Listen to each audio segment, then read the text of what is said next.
हमारे पाप भस्म हो जाते हैं। और श्री सूत जी महाराज कहते हैं, हे ऋषियों, तुंगभद्रा नदी के तट पर एक उत्तम नाम का नगर है और वहां एक उत्तानपाद नाम के ब्राह्मण निवास करते हैं। तुंगभद्रा नदी के तट पर आत्मदेव नाम के ब्राह्मण निवास करते हैं।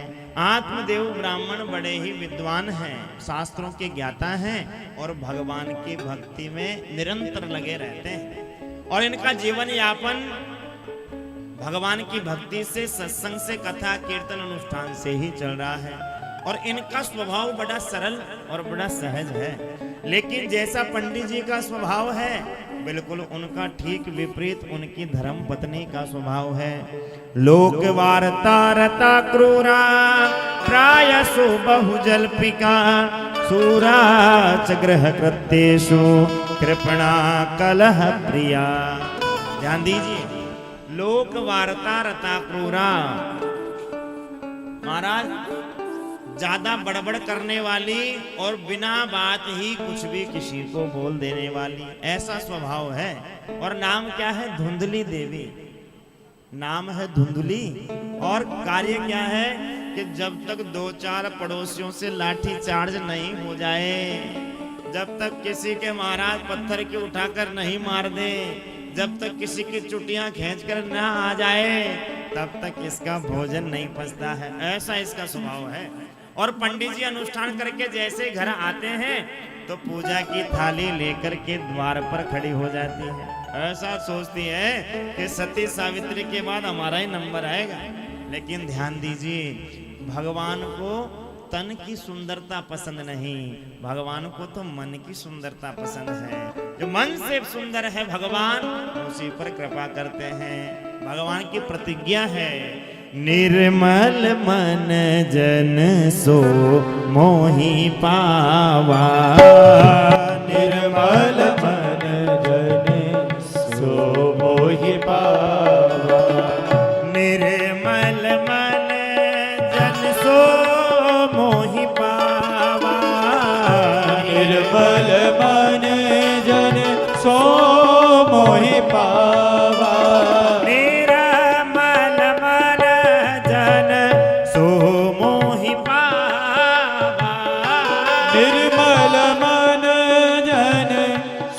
मोहि पावा।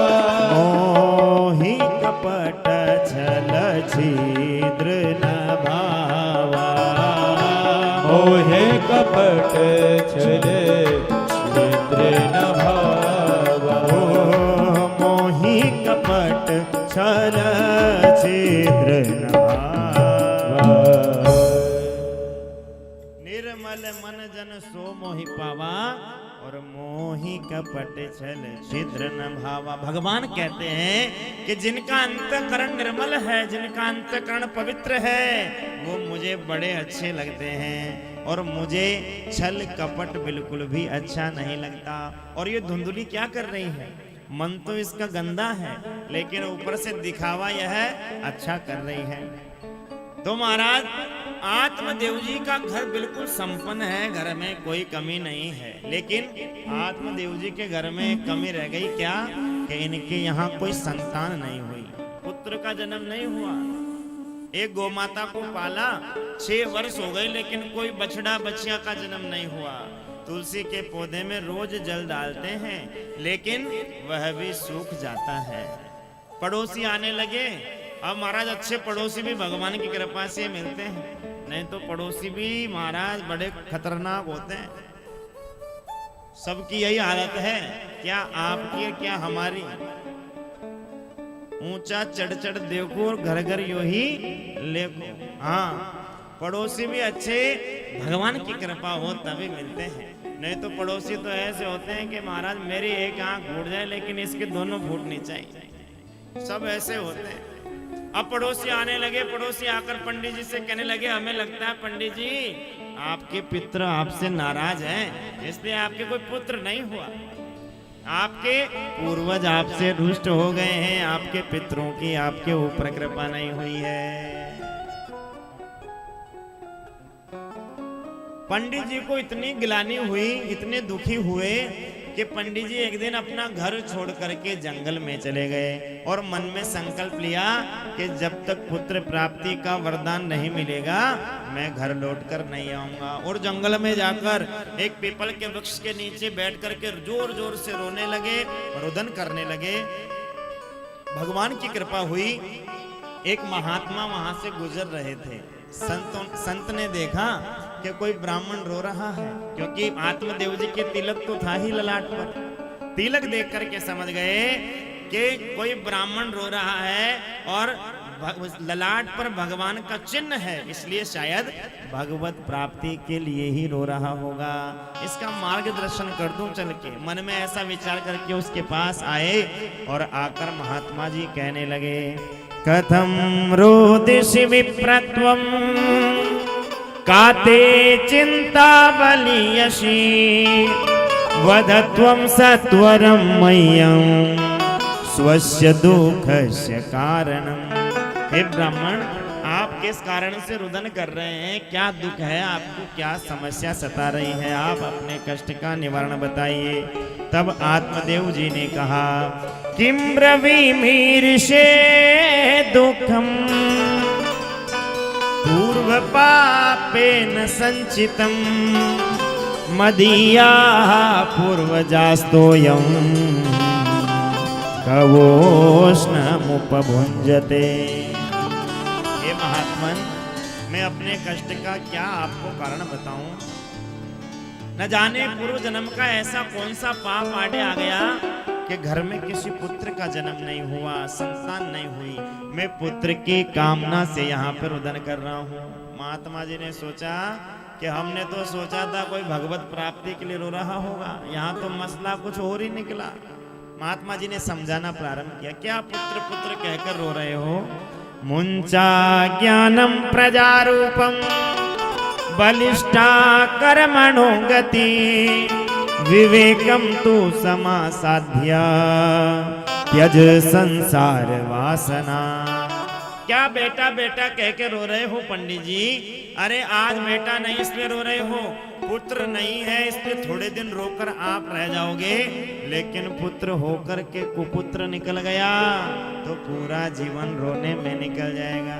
राजा सगर के 60,000 पुत्र थे, लेकिन सब एक साथ जलकर भस्म हो गए।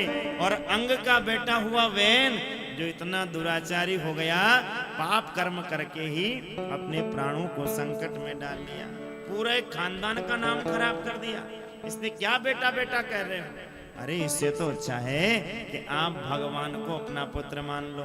भगवान को यदि आप पुत्र मान लोगे तो भगवान ही पुत्र बन के लीला करना प्रारंभ कर देंगे। तो महात्मा जी कह रहे हैं कि क्या बेटा बेटा की रट लगा रखी है? भगवान को बेटा बना करके भजो, भगवान से रिश्ता बना लो। लेकिन जब आत्मदेव जी माने नहीं तो महात्मा जी ने कहा, देखो मैंने आपके मस्तिष्क की रेखाएं पढ़ ली हैं, आपके इस जन्म में तो क्या 7 जन्म तक कोई पुत्र का योग नहीं है। अब तो महाराज आत्मदेव जी और भी जोर जोर से रुदन करने लगे, सिर पटक पटक करके रोने लगे कि मैं तो एक जन्म के दुख से दुखी था, आपने मेरे दुख को 7 गुना कर दिया। अब मैं आपके चरणों में ही सर पटक पटक करके आत्महत्या कर लूंगा और आपको ब्रह्म हत्या का दोष लग जाएगा। महात्मा जी ने सोचा, राम राम राम, ये कहां चक्कर में उलझ गए। अच्छे खासे हम तो जा रहे थे मार्ग में, हमने सोचा था कि ब्राह्मण का मार्गदर्शन करूंगा, भगवत प्राप्ति के लिए रो रहा होगा, हमने तो रास्ते चलते ही ब्रह्म हत्या मोल ले ली। क्या करें? ब्राह्मण पर महाराज दया आ गई महात्मा जी को और अपने झोले से एक फल निकाला और फल निकाल करके आत्मदेव जी को प्रदान किया। कहा जाओ जाकर अपनी पत्नी को खिलाना, ठाकुर जी की कृपा होगी और श्रेष्ठ पुत्र तुम्हारे घर में जन्म लेगा। अब तो महाराज आत्मदेव जी प्रसन्न होकर आत्मदेव जी भागे भागे आए और आकर धुंधली को फल दे दिया और धुंधली देवी को कहा कि महात्मा जी ने दिया है, संत की प्रसादी है, आप इसे अवश्य खाना, हमारे घर में बालक का जन्म होगा। धुंधली ने कहा मैं स्नान करके अवश्य खाऊंगी, और आत्मदेव जी से वह फल लेकर के अलमारी में रख दी। आत्मदेव जी चले गए अनुष्ठान करने बाहर, और धुंधली देवी ने अपने कुतर्क की कैंची चलाना प्रारंभ कर दिया। अरे संत महात्मा का क्या भरोसा, कोई जादू मंत्र करके टोना टोटका करके फल दे देगा तो हमारा जीवन संकट में आ जाएगा। इसलिए उस फल को खाया ही नहीं और कुतर्क की कैंची चलाना प्रारंभ कर दी। ध्यान दीजिए, हम भी कथा में जाते हैं, सत्संग में जाते हैं, सत्संग में बैठ करके व्यासपीठ से जो भी बताया जाता है खूब गर्दन हिला हिला कर कहते हैं हाँ महाराज बड़ी जोरदार बात कही। अब तो महाराज हम भी सत्संग में जाएंगे, माला जपेंगे, भगवान का नाम लेंगे, यही तो होता है। लेकिन जैसे ही पांडाल से बाहर निकलते हैं और कुतर्क की कैंची बुद्धि चलाना प्रारंभ कर देती है और व्यास जी की सारी बातों को काट के और संसार की बातों में ही जीव लग जाता है। यही हो रहा है।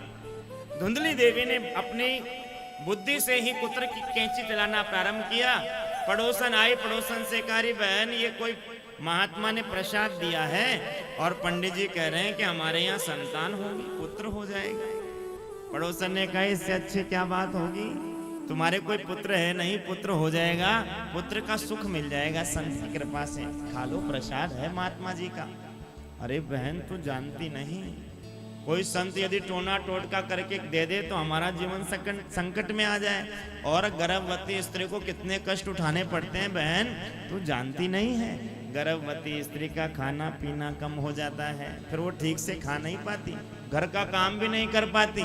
पड़ोसन ने कहा ये कोई बात बड़ी नहीं है, घर का काम तो जब बालक होता है तो ननद को बुलाकर बधाई दी जाती है, तो इससे अच्छा है 6-7 महीने पहले ही ननद को बुलाओ, घर का खूब काम करवाओ और बालक हो जाए तो खूब बधाई दो, खूब भेंट दो। अरे तू जानती नहीं मेरी ननद को, महा चोटी है, 6 महीने में तो पूरा घर साफ करके ले जाएगी। और तुझे पता है बहन सुखदेव जी अपनी माँ के गर्भ में 12 वर्ष तक रहे। अरे मेरा गर्भ यदि 2-4 साल रह गया तो मेरा जीना मुश्किल हो जाएगा, और गर्भवती स्त्री भाग भी नहीं सकती। पड़ोसन ने कहा तुझे कहाँ भागना है। धुंधली ने कहा कभी कभी गांव में आग लग जाती है, और मान लो हमारे गांव में आग लग जाए, सारे गांव वाले तो अपने अपने घरों से निकल के भाग जाएंगे और मुझे जल करके मरना पड़ेगा, इसलिए मैं ये फल नहीं खाने वाली। पड़ोसन ने कहा बहन तू जाने, तेरा काम जाने, भाई हम तो चले।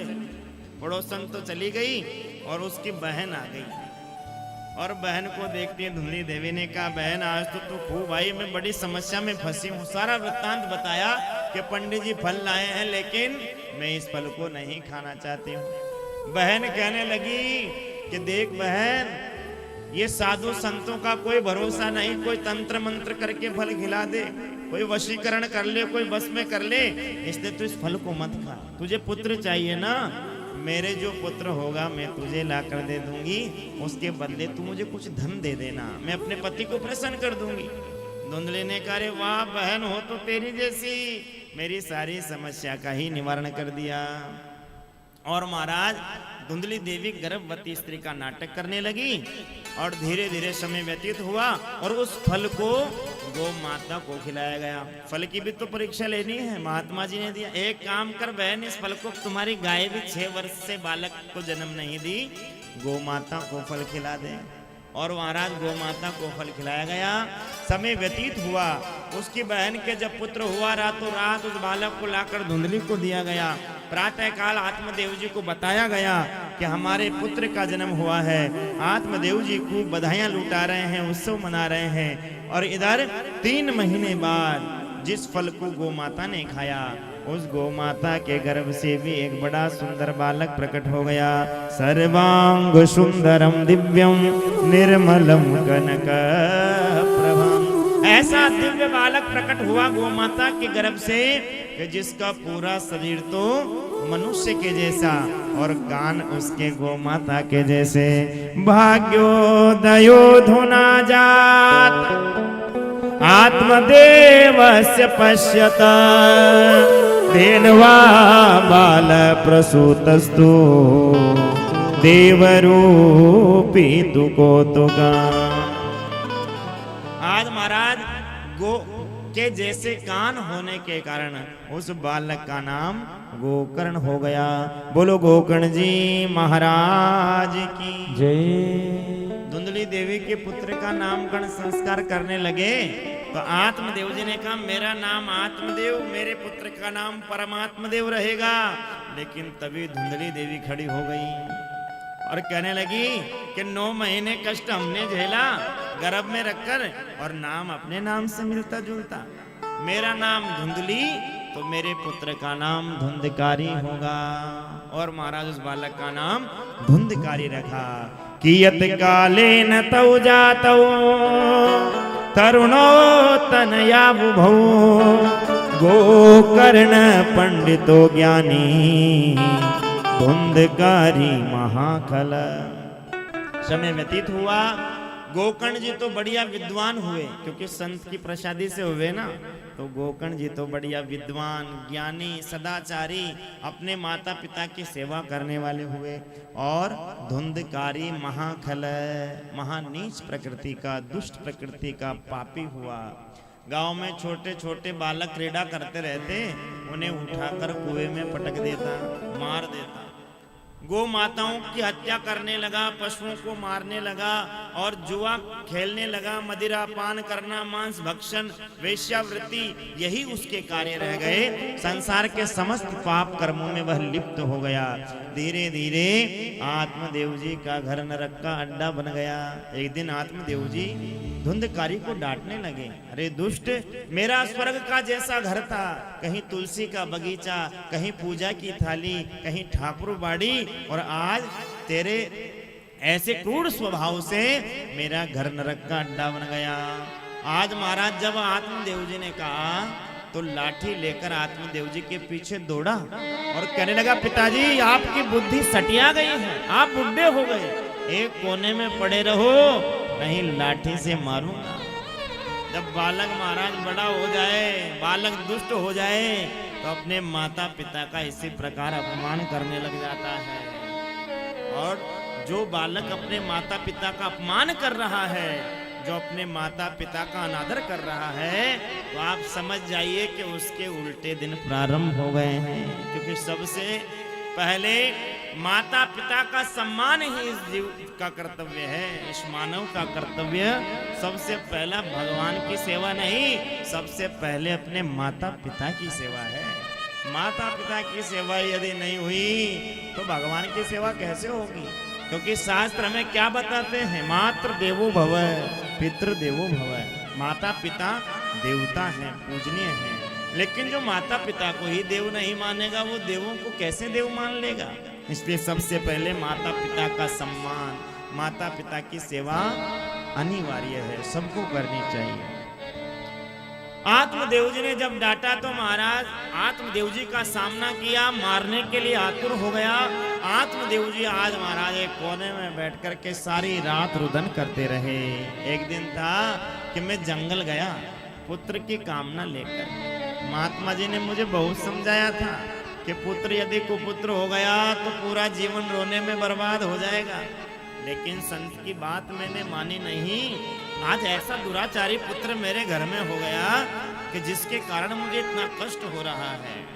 पुत्र मेरे सामने बोल रहा है, मुझे मारने को तैयार हो रहा है। सारी रात रोते रोते आत्मदेव जी बड़ी दुखी हो रहे हैं, आत्मग्लानि हो रही है। ब्रह्म मुहूर्त में आत्मदेव जी के जो गौ माता का पुत्र गोकर्ण है, उनका आगमन हुआ और आकर के गोकर्ण जी ने कहा, पिताजी क्या बात है, किस कष्ट से आप रुदन कर रहे हैं? आत्मदेव जी ने सारा वृत्तांत बताया। बेटा, एक दिन महात्मा जी ने खूब मना किया था, लेकिन फिर भी मैंने महात्मा जी की बात मानी नहीं। आज ऐसा दुराचारी पुत्र हो गया, इससे अच्छा तो मैं बिना पुत्र का था, कम से कम भजन तो हो रहा था, भगवान का सत्संग तो बन रहा था, लेकिन ऐसा दुष्ट पुत्र हो गया। इस संसार में मुझसे दुखी आज कोई है नहीं। गोकर्ण जी ने कहा, पिताजी आप ये कह रहे हैं संसार में आपसे दुखी नहीं है, लेकिन ऐसा मानना बिल्कुल गलत है, क्योंकि इस संसार में किसी ना किसी प्रकार से सब दुखी हैं। कोई तन दुखी, कोई मन दुखी, कोई धन बिन रहते उदास, थोड़े थोड़े सब दुखी सुखी राम के दास। न चेन्द्रस्य सुखम कसी न सुखम चक्रवर्तिना सुखमस्ति विरक्तस्य मुनेरेकांत जीविना। पिताजी, इस संसार में सभी जीव किसी ना किसी प्रकार से दुखी हैं, किसी ना किसी कष्ट से जूझ रहे हैं। और यहाँ गोकर्ण जी ने आज अपने पिता आत्मदेव जी को 2 श्लोकों में ऐसा उपदेश दिया है जिसे शास्त्रों में गोकर्ण गीता कहा गया है। क्या कहा है? गोकर्ण गीता 2 श्लोकों में। और ऐसे अद्भुत श्लोक हैं दोनों कि यदि इन दोनों श्लोकों को कोई ठीक से जान जाए और अपने जीवन में उतार ले तो आप मानिए कि संपूर्ण भागवत का सार ही इन 2 श्लोकों में गोकर्ण जी ने उपदेश देते हुए पिताजी को कहा।